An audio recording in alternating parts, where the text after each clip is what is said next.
Joshua Johnson is a black American male artist who was born into slavery, and his story is not widely known.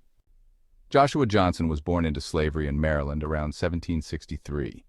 His father was a white man named George Johnson, and his mother was an unnamed enslaved black woman. I have to mention, during this time period, enslaved black women had no legal right to consent. They were considered property under the law, and enslaved black women were sexually exploited by white men. This was, sadly, common and legal at the time. So, in 1764, George Johnson purchased Joshua from William Wheeler Sr., when Joshua was just 1 year old. William Wheeler Jr. was actually the enslaver who owned both Joshua's mother and him as a child.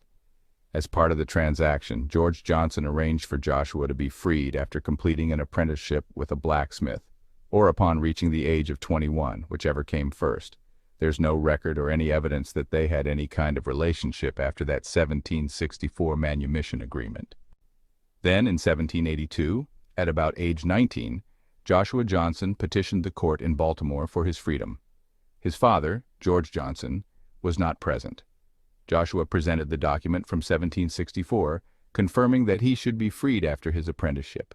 The court accepted that document, and he was granted his freedom that same year.